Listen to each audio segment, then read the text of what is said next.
everyone. Welcome to another episode on the AI discussion on protecting the dream of our children. And for this particular episode, we have a new panelist, Amanda. First of all, I want to welcome you. And secondly, can you do a quick introduction for our audience? Sure. Thank you for having me. I'm excited to be here. I am Amanda Werner, and I've been a teacher. I've taught elementary, middle, and high school for 16 years in public schools, charter schools, private schools, and I'm currently homeschooling my 11-year-old. And I have a podcast too. It's called Empower Students Now. Thank you for having me. Welcome, Amanda. We're going to pick it up right off where our topic was before. The next question we have is, when we talk about equity in AI, right, what does that really mean in principle and in practice? I can kick it off, Will, and then Yep. happy to hear everyone's thoughts. Thanks again for having us on again, Will. So after thinking about this question, I think the way I've kind of reframed thinking about it is equity in AI is not just about who actually has access to the tool. It's about who it's benefiting, right? Who we're building it for, who it's shaping, what the types of communities we're trying to get involved in the use of AI, right? So I think very unfortunately, as we all know, several technologies over the generations have historically been, several communities have historically been left out of the process. And, AI is here already in a world that is not equal. That is unfortunately the way it is. AI can either act as help bridge those divides or unfortunately exacerbate those divides, depending on how we as all educators and leaders in our own respective communities go about using AI. So I think it's very important for the process of equity to have educators, those in digital literacy, be part of the process, especially in schools when it comes to how to make sure we're using AI and making sure AI is collecting data, not only just from the traditional communities where it collects data from, but other types of communities. So making sure the AIs that we use are being fed information that are relevant to all communities abroad. So that's just a very high level response to that very critical question of yours. Thank you, Sunil, for sharing your perspective. I love the fact that you talk about not just the access, but how this benefit other people. Well, I think that, it goes back to kind of like my stance on this whole thing is that you have to subjectively, through awareness of where we're, like the future we're creating, I think almost like the word equity is misappropriated, right? Because if like you could assign equity to a tool, so meaning like everyone has access to this thing and it's used for XYZ, but in a future where that tool is evolving and creating its own ideas and thoughts and direction and reality, like where in a sense it is in control, it almost be like lately I've been having some conversations that reminded me of like the concept of like, this might be extreme, but it's almost like having a pet, like a dog, right? So my dog, I'm in control of its environment, so I define its purpose, I define its freedom, I define everything, right? But what happens if that environment's reversed, right? Which is kind of like the future we're heading into, where it's AI itself and all these technologies are the ones forming the reality we're going to live in. And if we're not in control of the reality of course, like with limitations, because there's boundaries to that, but not in an absolutist perspective, but what is equity in a future where we don't really control the environment itself, right? Like up until this point in history, like we've at least had like some form of tangible control. So I think like a lot of this terminology, like we're going to have to like take a sidestep, maybe not a step backwards, but really define like, what is equity in light of AI affecting our kids, affecting our schools, affecting our businesses? And then what is the truth of its implementation? Like, are we defining equity in our vision on a future that's not going to exist anymore, but it exists now for a temporary period of time? Or are we defining equity, where it will actually last through the course of this transition in society. That doesn't really say it. Brought up a different perspective, right? Like especially the analogy of a pet. Having a pet, you define the boundary and the environment.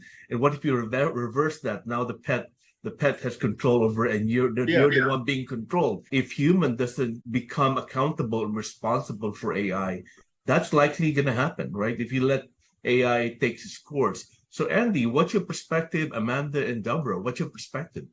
Thank you for Adrian's and Sunil's perspective. It's actually really interesting. I was listening actively to what they were saying to construct my ideas. Recently, I came across a review titled "Artificial Intelligence in Education: A Tool for Equity or a Barrier to Inclusion" from this year, and I found it really powerful because it talks about how AI can become this tool to catalyze equity or to actually become a barrier. Now, I still feel that we are in early ages to know what it's going to be. Only time will say, right? But it is true that I feel that unfortunately, in many aspects of human life from the 20th century till now, we have been working on patching on what's next in education, because I think that we are a result of a post-industrial revolution. And the thing is that in this particular case, we are living this post-industrial revolution, and the style and the system around the globe in general lines for the public system particularly is in a very detrimental state, in my personal opinion. Why I do believe this? Because we do understand that, for example, private schools and institutions that might have better resources, they are better equipped. They can decide because they do have the budgeting, and they are not pressured by what the district or the state dictates, right? Or the ministry, if that is the case for that country.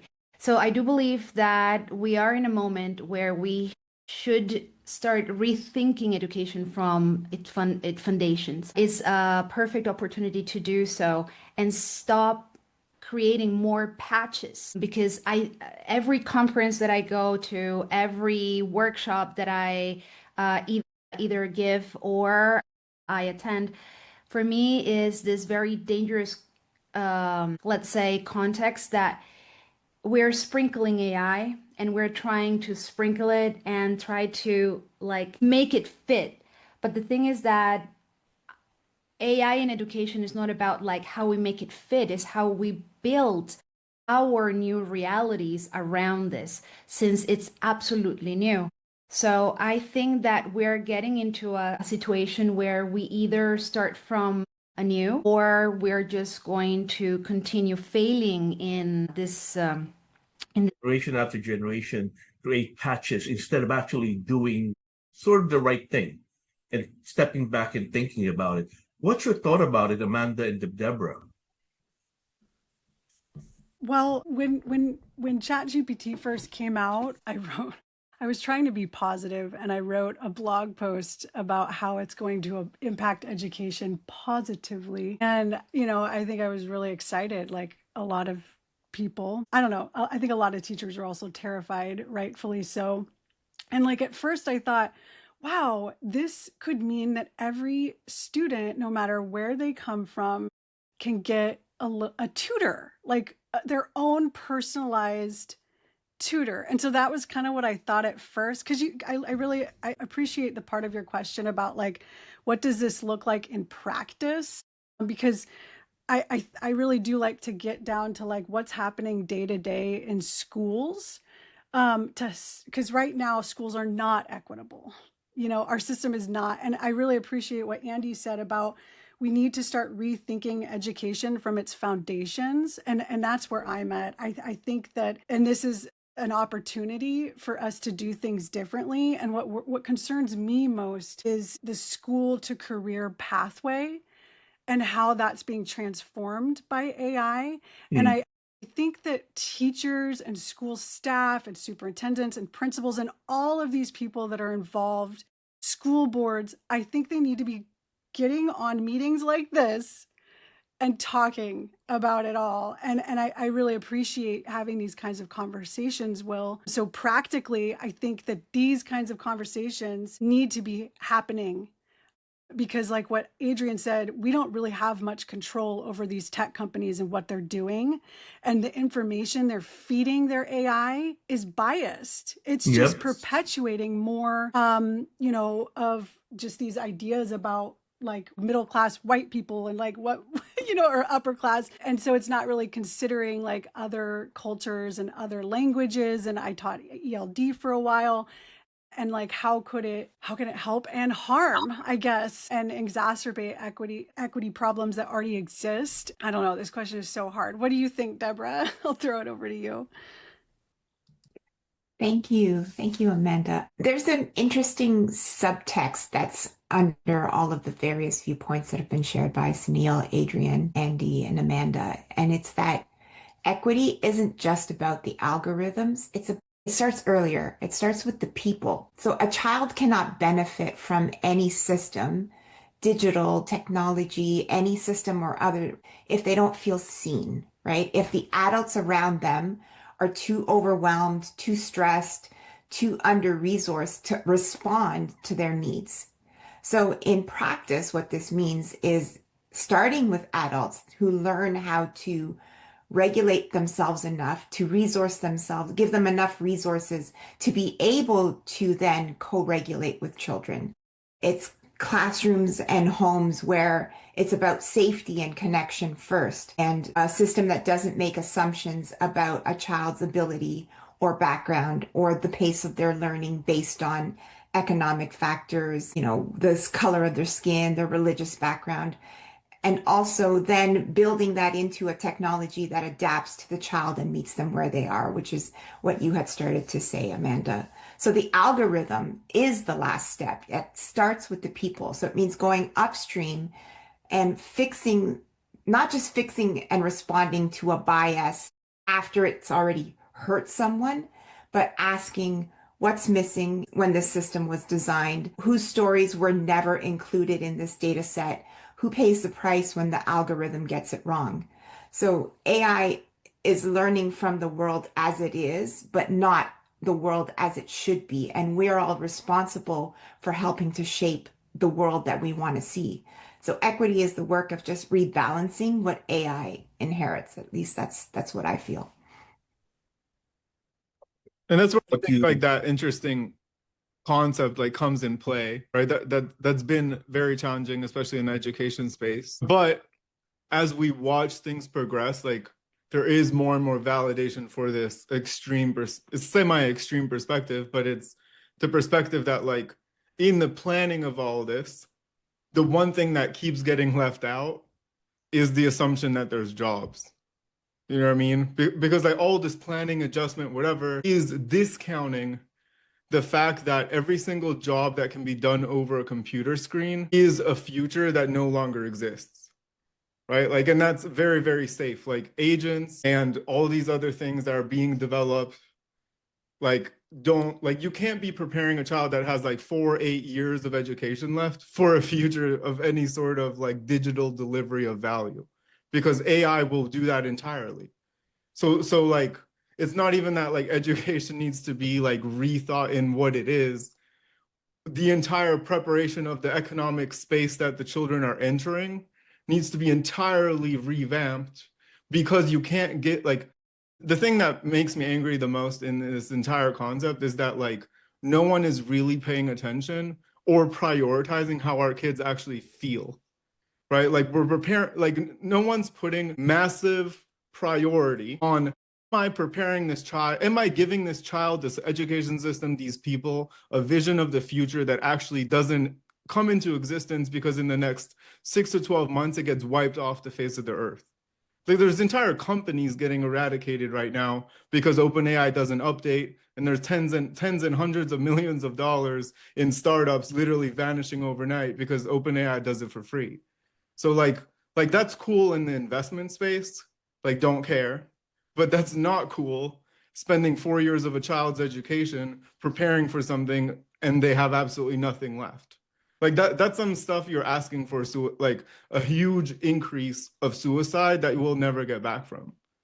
Right. And that's where I think like this entire, like our conversation and everyone's conversation, people need to like actually like take the due diligence and responsibility of caring about how is the infrastructure, automation, and my own vision of the future accurately going to impact the future I'm creating for my kids, or am I just delusionally ignoring it and pretending that that shift is not happening at an exponential rate when we have such an incredible amount of proof everywhere that any job done over a screen, even radiologists and like so many professions, even in the medical space, are already getting removed, right? And that's not from like a fear-mongering perspective or like a that everyone in the space that's dabbling in that stuff now is wrong. That's just in a pure like humane perspective of like, let's just not give kids false hope.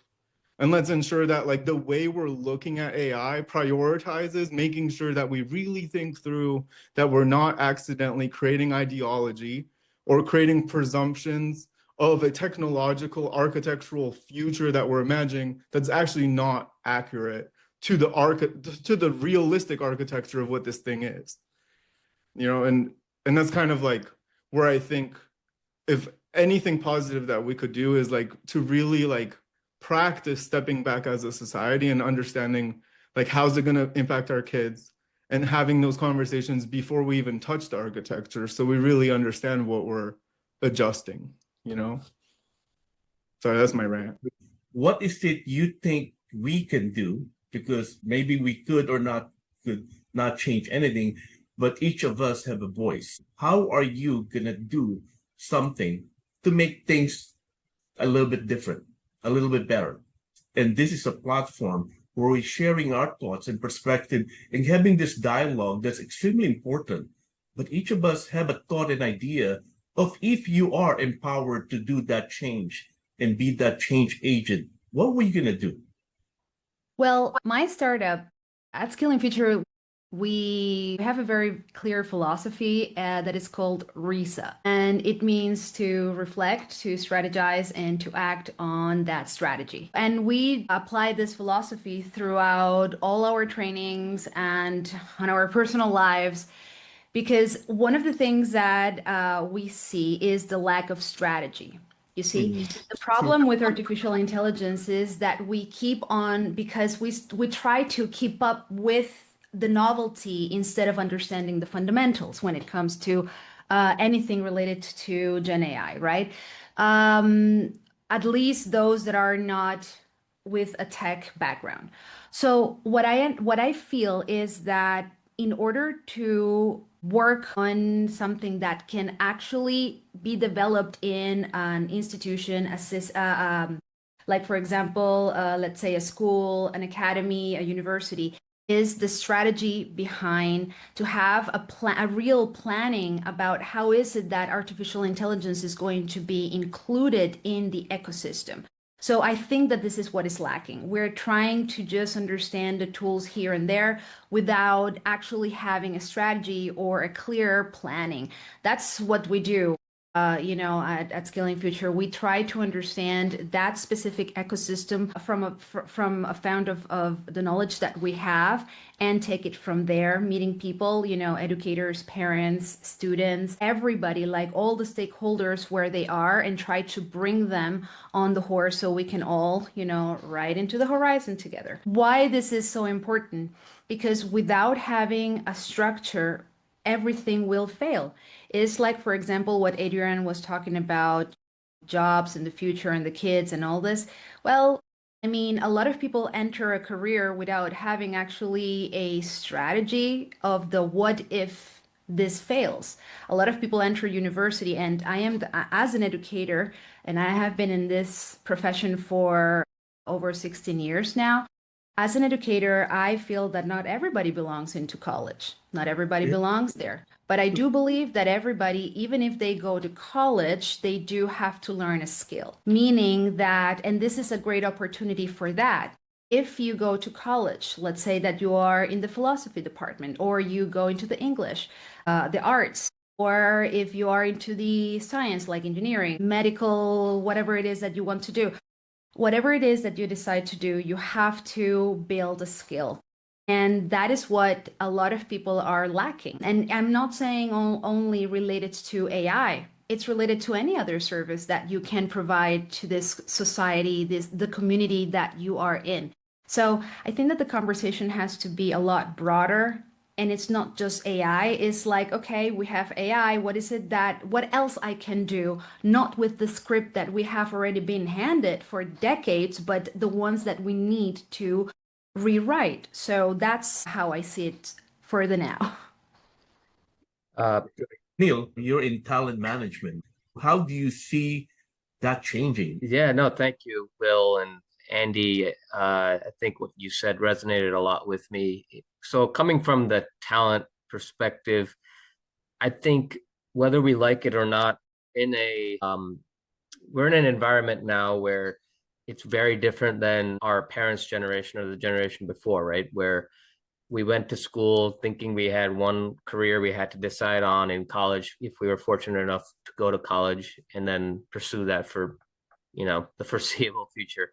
Now I think the culture is, like Andy precisely said, attain some skills that are transferable between different verticals, different industries, and then be able to be nimble, be flexible. I think the mindset and culture in schools has to start from there, right? Like when I went to school, I remember many eons ago, of course, the overarching assumption was that we all will pick a career path and that's what we stick with, right? And I remember I was one of those, like many others, came out of college with no strategy at all as to what my career was going to be. So it took me a while to figure that one out.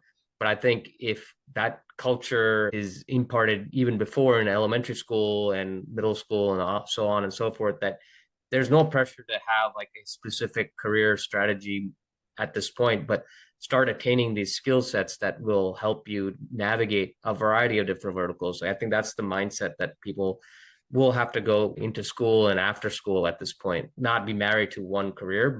And that's what I talk to a variety of candidates, consultants, hiring managers that I talk to. A lot of people are like, oh, this person's changed careers 5 times in the last 15, 20 years. And I think the mindset has to shift from that's not necessarily a bad thing. Maybe that's just the environment we live in these days. And I think that's what we as educators and leaders in our respective careers have to think along those lines and encourage students and younger folks to be adaptable to their environments and be resilient to change. I know it's easy for us to sit here and say all these things, but that's unfortunately or fortunately where we are today. So that's what I would say when to Adrian's point about how do we even prepare kids that, we don't even know what jobs will exist. We don't know what the jobs that they're training for, if they will even exist. And that would be my point.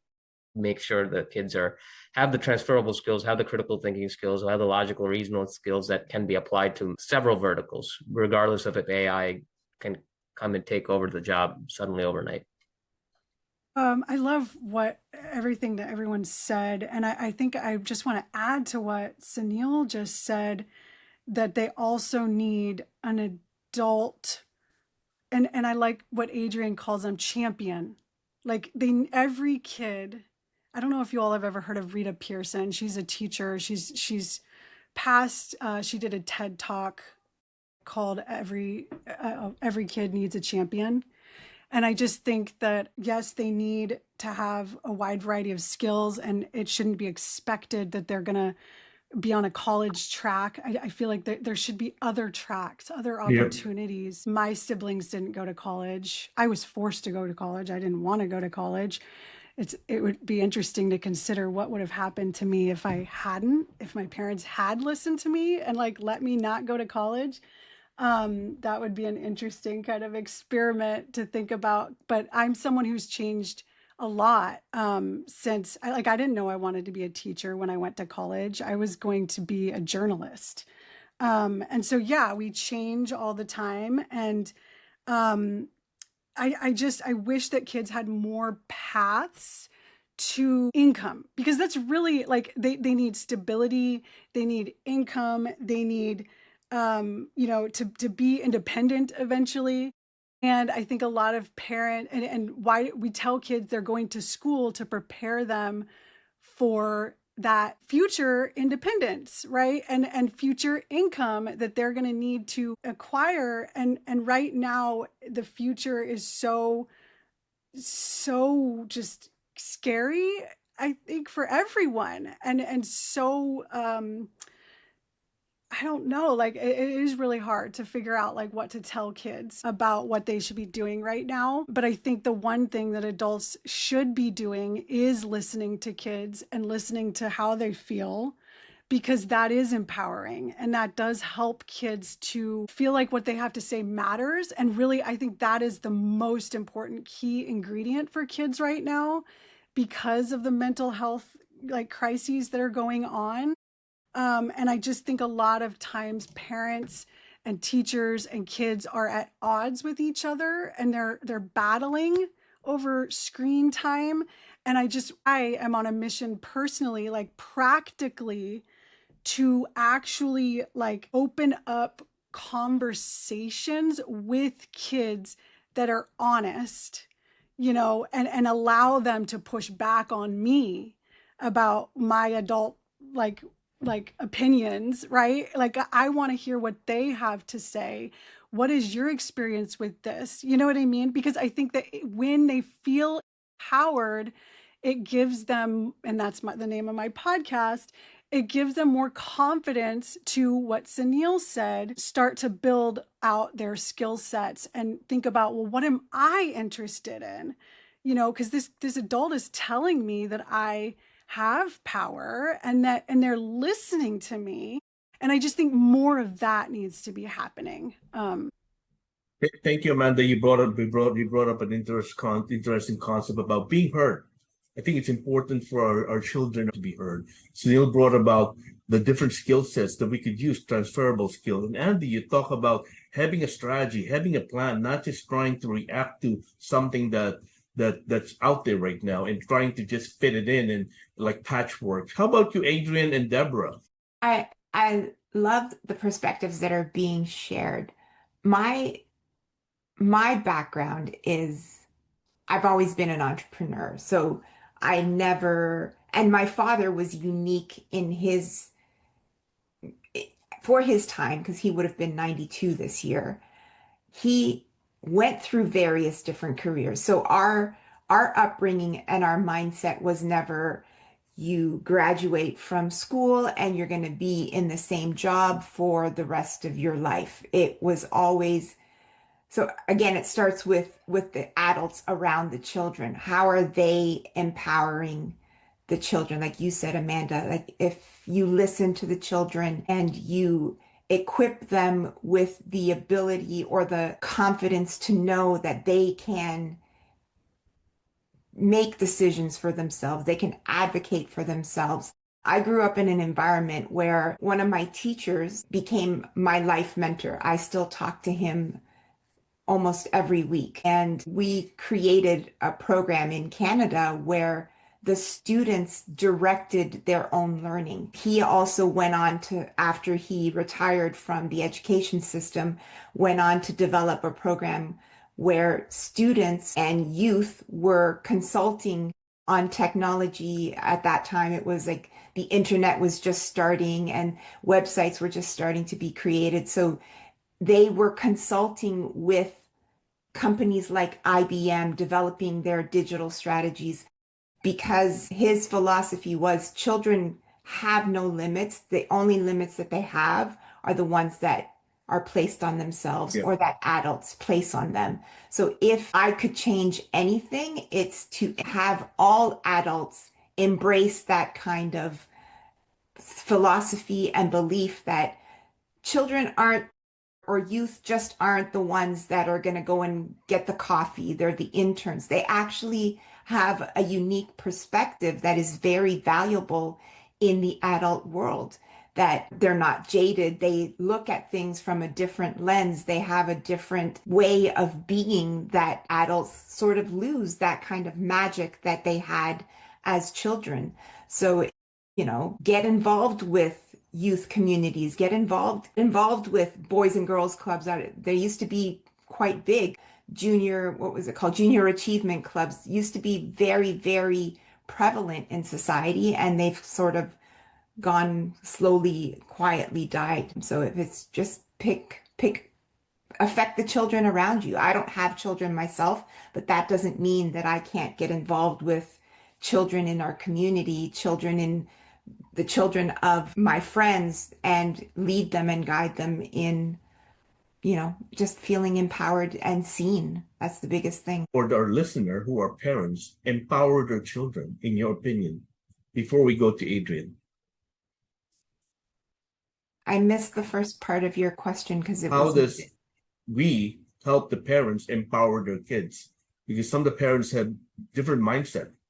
They think that they should be telling their kids what to do, and that's why a lot of times there's this clash between parents and children. How do we encourage the parents who are listening out there right now to believe and encourage them to shift their mindset? Yeah, it's difficult to tell someone else what to do. I always just model the behavior, right? And if enough people model the behavior, then slowly it affects a change. It's that philosophy of one little ripple can create an ocean tsunami. Yeah, you just keep telling your story. You just keep modeling the behavior that you want to see. Thank you, Deborah. How about you, Adrian? I would challenge everyone that's touching AI to participate in a global conversation that would be about, from a perspective of like caring, and ask ourselves what we're leaving behind. Because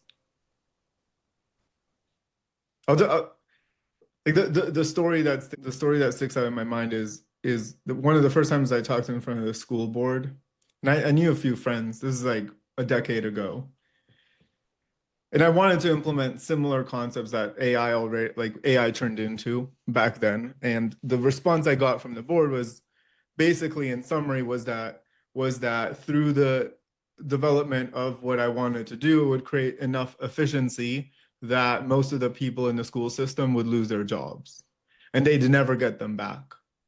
So what I would challenge people, which is anybody, is through your efficiency, are you taking into account what you're leaving behind? And if there is nothing being left behind, to do your due diligence, whether it's through local leadership or global leadership or national, like, doesn't matter. Like, is there a conversation being prioritized on what should replace it?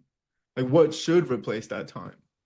Like, what, like for example, like that concept I was saying, like if this year, and this is the absentee piece of the conversation, right? Because we're all in a scurry around this whole AI thing to quickly get money, really. But we're forgetting that, like, if we undermine our entire customer base, like, we're gonna face such a collapse in cash flow, and just cash flow, that, like, it's not gonna matter. Like, you can start all this stuff, but if the flow of money through society, like, slows down, most small businesses will go out of business anyways. And that goes back to like that doesn't mean that we should stop AI or whatever. It just means that, like, if there aren't pathways simultaneously being created where the money can cycle, we are creating an edge and we are facilitating a gap. So, and all of us who are participating in AI are doing that. But if the speed at which if the speed at which we're creating efficiency doesn't match the speed at which we're creating supplemental activities that humans can do independent of all of these efficiencies, then we just have to be honest with ourselves and be like, okay, well, this is up for a national conversation, local conversation. And anyone who has AI companies or AI products or whatever should do their due diligence and be like, hey, we're inventing this. It's going to cause XYZ careers or or what's it called, majors in college to be gone. Very, very highly likely. All of these people will not have anything to do, and we have no idea what they're going to do. So, like, at least then we can, because the problem I think we have currently that's kind of tied to all of this is the fact that, like, our feedback loop in society, because of how society was created, is too slow for us to efficiently enough understand how many of our people are hungry, how many of our people are like depressed, how many of our children are like entirely losing their way, doing it fast enough. So if we're removing purpose faster than we're replacing purpose, then all of our thoughts and logic really do need to shift into like, what are the kids being left with? Where are we, through a perspective of common sense, leaving them? Because like you can have all these verticals when you can say that, but if in the end all of them are jeopardized, like kids and families alike, like don't have the energy to keep chasing dreams. You know, like one thing is when you're building your dream, another is when your dream outruns you. You know what I mean? And then tell me like, why are you alive? You know, why are you on earth if everything you touch and you put your hard effort into, you're already struggling in your life, your parents are struggling, you can barely pay your bills, like things are falling apart in so many places, and now all of these little hopes that we're handing people and kids are literally outrunning them faster than they can even like adjust or learn about this stuff. Like, where do we expect to end up? And why aren't people like, why is this not a topic of conversation with everyone just keeps trying to validate all of this AI stuff everywhere, and no one's really actually talking about like the collateral impact and the collateral damage and the collateral literally everything. And like are we, like, my question to everyone is like, are we going to deal with that like after? Is that like what this is like, is this not like a proactive thought that anyone really like cares to prioritize? Is this like one of those things where instead of like scurrying off the cliff and like free falling without any kind of precautions in place? And I know we all need to make money, like I need to make money. And even in my space, like I'm in the tech space with hardware, and like it's 1,000 times easier for me to go make money with AI right now. Everybody wants it. But at the same time, I'm like, okay, like what am I leaving? Like, yes, I need money. Yes, I would love to do that. And yes, like I have helped companies with AI, but simultaneously, I'm like, what are we doing collectively? And why are we all scared to really talk about the negative stuff? Like, it's not even negative, it's just the stuff that we as a society should address. Like, why is it so hard? You mentioned all the things that other people are avoiding, but in this particular community that we're talking about, we're trying to see what we could do. What can you do? I think that's what you can do, is like be honest and talk about the things so they can like, because right now the things talked about are like the gaps in AI to achieve potential, right? But no one's talking about the collateral gaps in purpose being created for kids and families. And that's what I'm saying, is what you can do is take the due diligence to equally care about the things that have no cash value for you, and at least bring it up to leadership and communities, schools, everywhere, so they at least know it's real, instead of us delusionally pretending like it's not, because it is. And for the first time in history of human civilization, our karma is going to be our kids, because we are too greedy, all of us, to actually give a shit about our kids first. Because that's what we're doing. Like, we're going to get taught a karmic lesson. Like, you don't do this kind of stuff to your own like if they were all your own children and you were creating this tech and you took ownership of every child on earth or in your community, that you'd have a community conversation about this before you even made decisions or made products or anything, because you'd want them to at the very minimum be aware, be prepared, understand that like it's not their fault, they're not dumb, or their purpose doesn't suck, or their dream doesn't suck.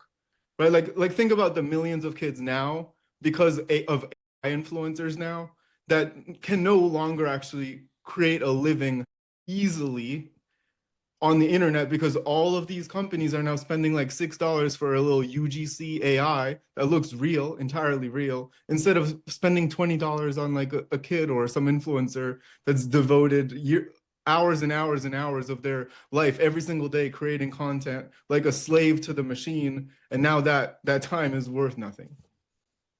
You know, these conversations have to happen, and everyone needs to take responsibility for having them, just so we're at least in the context of reality instead of being delusional. And that's what I think we can do. Like, we can do that, even if it's counterproductive to our own stuff. Like, we should be doing it, you know, not anti-AI or anything, just an intervention of talking about what the truth of like what's happening, and society, that's society's responsibility.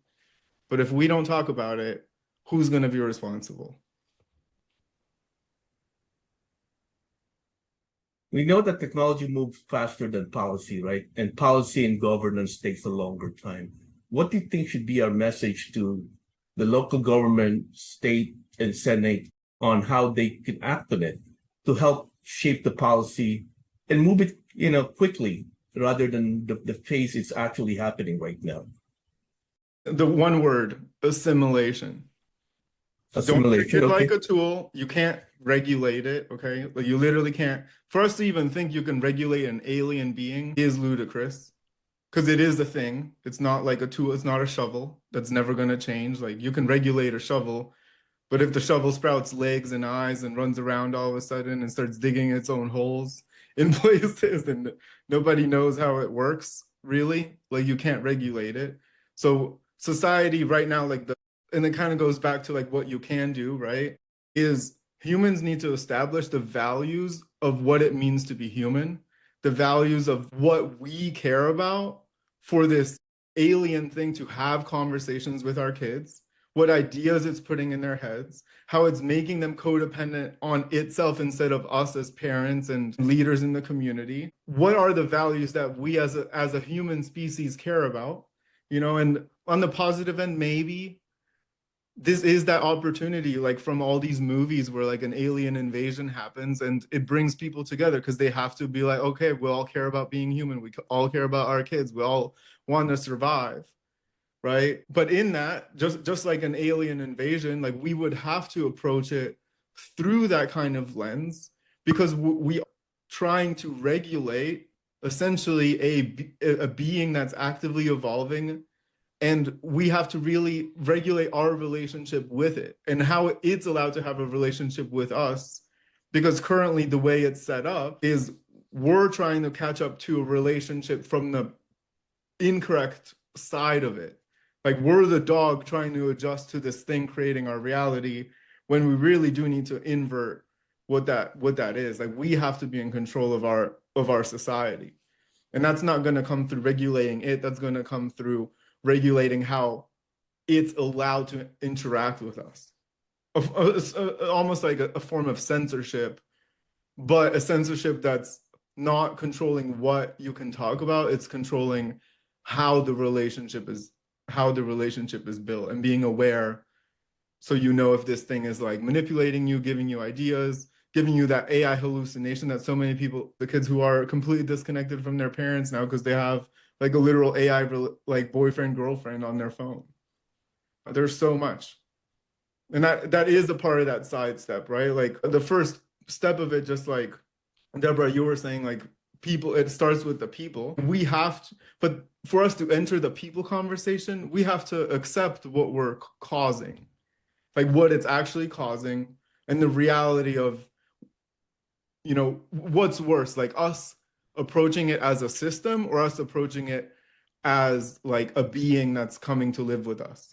You know, like, what's better for the kids? Like, it doesn't have to be absolutely correct. Like, we can make mistakes, but which reality of our own perspective and relationship with AI is going to best protect our children, best protect our future, and give us the best like truth on which we can figure the rest out? Because it's not figured out.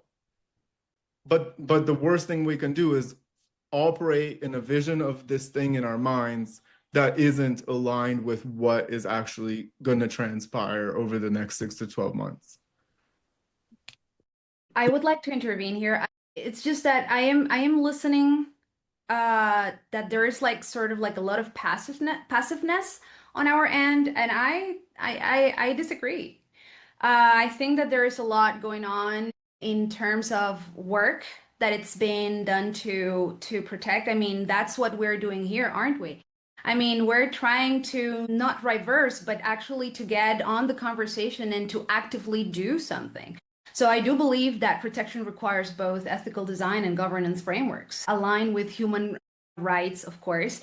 And there are certain key approaches, like, for example, adopting privacy preserving technical practices, like for example when we're talking about data minimization, data anonymization, secure storage of that data too. That's why I go back to the strategy part, because the thing is that how is it that you ask the good questions if you don't know what is it that you have to focus on? The thing is that we need to give people the information so they can be managers of that information in a way that, for example, us in our case, that we have been early adopters, that we can, okay, let's guide, the conversation in a way that will build on that. But if we are talking as if it's something that is happening to us, I think that then the conversation is done. Let's close this and let's just pack our bags, right? And I don't think that is something that is just happening to us. It's just that we're now in this research and study mode, and we're putting things under the microscope, and we're really learning our behavior with this new entity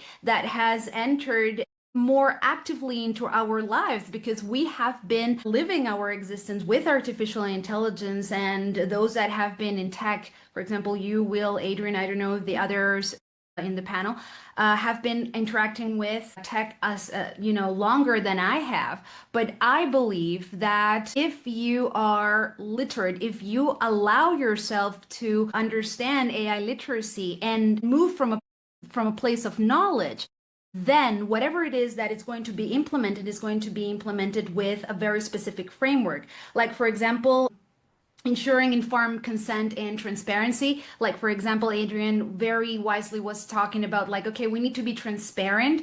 Yes, but transparency also comes with bringing information, and very specific information, and meeting people where they are right now. You cannot, for example, there is a lot of cultural and specific, let's say, background that has to be taken into account when you have these conversations. So it is not as easy, because what I see is that this is a very Western conversation, because we're talking from a very specific place of privilege that I do know for a fact that doesn't happen in other places around the world historically. So I think that this conversation it has to be more nuanced. I think that it is something, to make the long story short, I think that this is not something that it's happening to us. I think that if we do not let it happen to us, there is going to be a lot more control in this conversation. But to start with, like,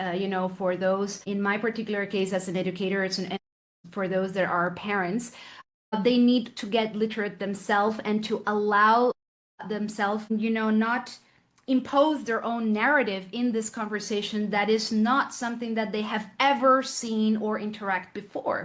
So this is something new for everybody. So it's just, we have to get ourselves in a position of learning and reinterpreting that conversation from a place of knowledge. So that's my piece. Why we're having this dialogue, because we want to share this word with the world, and to kind of get people to focus their attention in it. And there's always two schools of thought. You talk about what you can't do versus you talk about what you can do. But in my opinion, I want to be the one. Let's talk about what we could do too, because each and every one of us has an opportunity and power to shift the needle in the right direction in your community, in your neighborhood. We might not be able to change the world because we don't have that opportunity and authority, but the voice we have right now is in fact the most powerful tools that we have. Is how we shape that conversation and how we talk about what are the things that could be, and also transparency in what are the things that could potentially happen. And that's why we're having this discussion. We're at the bottom of the hour right now. I want to give one more person an opportunity to of their thoughts before we close out the podcast. I was listening to Adrian, Andy, everyone here, and I think everyone makes some really excellent points. And I love that Andy pointed out that, this is a very nuanced conversation depending on, we are coming at it primarily from a very Western perspective. So that's something we need to definitely be cognizant as we continue these conversations in our communities. Going back to Adrian's very valid points, I would say one thing that it's gotten me to start thinking, and I think this is something that parents and educators can also reframe their thinking a little bit on, is we've always thought about careers and what we do towards making a living, towards how do we make disposable income, right? Like how do we have income that we need, right, to literally feed our families and live under a house or our apartment or wherever we live. But I think beyond that, now that AI is here, whether we like it or not, it's giving back time in some ways, whether that's good or bad. Obviously, that's another debate. So we have to start looking at things more at what do we do with our disposable time now? Like, what do we do with, like, is that towards finding fractional roles in other companies or having multiple different career paths? Like, what do we do to be not only productive, although that's kind of always been the traditional way of thinking, right? That we need to always be productive citizens. We have to occupy all our time with being productive, quote unquote. But maybe that time is being given back to us to live more happy lives, right? Like balance that. If we are blessed enough to be in a situation where we can use that disposable time that inadvertently is being created by AI in some ways, maybe use that to our advantage if we can, of course. So just wanted to toss that into the mix as well. Well, I want to thank each and every one of you for sharing your voice to our listener.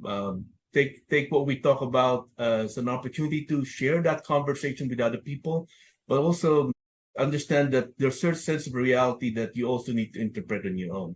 So it's important to actually have this conversation because the way we solve problems is through dialogues. And I think to me, it's really important for people to be heard. I think as some of you have talked about, we should think about strategy and planning. We should think about how we talk about the different transferable skill that we could have. Amanda, you talk about being heard. Being heard is extremely powerful. Adrian, you talk about what are the repercussions of what we're doing that if we don't do it, right? And Deborah, it's about modeling the way. We as leader can model the way and show people out there and engage them in conversation and what are the things that's happening for us to be able to help move the needle in the right direction. I want to thank each and everyone for your time. Thank you for joining this conversation. Thank you, Will. Thank you, Will. Thank you, everyone. Thanks. Bye-bye. Thank you.